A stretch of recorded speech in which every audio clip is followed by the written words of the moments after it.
সকালবেলা বান্টি গেছিল বাজারে, আর এসে বাজার নিয়ে বসে পড়েছে। তো বাজারে ব্যাগ কিন্তু খালি, ব্যাগে বাজারই নেই। কি ব্যাগ খালি কেন বাজারে? আর এখানে দেখো 1 প্যাকেট আম নিয়ে চলে এসেছে। বাজার কম, আম ভরে নিয়ে চলে এসেছে। এত আম নিয়ে এসছো কেন বাজার থেকে তুমি? যেহেতু বাজার তো পরেও করা যাবে, কিন্তু আমের এখন সিজন, এখন আম শুধু খেতে হবে।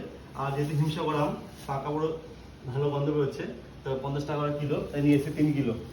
আর এদিকে ফল যা লাগে ফল নিয়ে এসেছি, ঝুড়ি ভর্তি ফল আর 1 প্যাকেট আম। আম আরো ছিল, ঠাকুরের ঘরে রেখে আসা হয়েছে।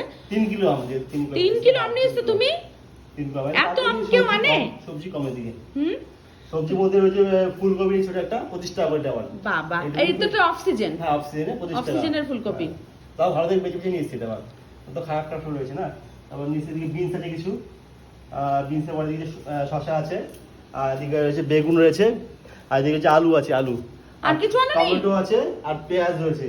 আচ্ছা তুমি বলো, এই যে 1 সপ্তাহ আমি এইটুকুনি সবজি দিয়ে কি করে চালাবো? খালি কি আম খাবে? না, যেহেতু সবজি রয়েছে ঘরে, পটল ভেন্ডি এগুলো সব রয়েছে, তাই বেশি এনে তো লাভ নেই। হ্যাঁ, 2 দিন আগে শেষ হয়ে গেলে আবার আনবো, অসুবিধা নেই, এনে রেখে লাভ নেই।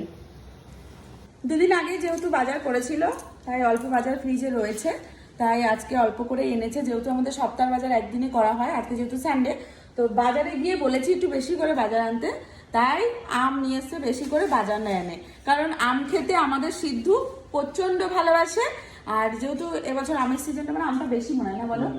এবছর বাজারে প্রচুর পরিমাণে আম উঠেছে, তো আমাদের আম কিন্তু অলরেডি খাওয়া শুরু হয়ে গেছে অনেকদিন আগে থেকেই। তো 2 দিন অন্তর অন্তরই আমাদের আম আসছে ঘরে, কিন্তু আজকে অনেকগুলো আম একসাথে আনা হয়েছে। তো আমগুলো দেখতে কিন্তু সত্যি সুন্দর। দেখো আমগুলো কালারগুলো খুবই ভালো। তো এই কয়দিনে খাওয়া শেষ হয়ে যাবে জানি না, হয়তো 1-2 দিনে শেষ হয়ে যাবে, তাই না? অত না, লাগবে 3-4 দিনের হবে, কিন্তু অত বেশি আম খাওয়ানো ভালো না। হ্যাঁ, বেশি খাওয়া, যে কোনো জিনিসই অতিরিক্ত খাওয়া ভালো না। তো তোমরা এমন কারা আছো যারা বাজারে গিয়ে সবজি না এনে আম বেশি করে নিয়ে চলে আসছো এই আমের সিজনে? অবশ্যই কিন্তু কমেন্টে জানিও। আমাদের তো এরকম করে, এই শুরু হলো, প্রতি সপ্তাহে যতদিন আম চলবে, মানে আমের সিজন থাকবে, ততদিনই বান্টি এরকম করবে, বাজারে যাবে আর আম ভরে ভরে নিয়ে চলে আসবে।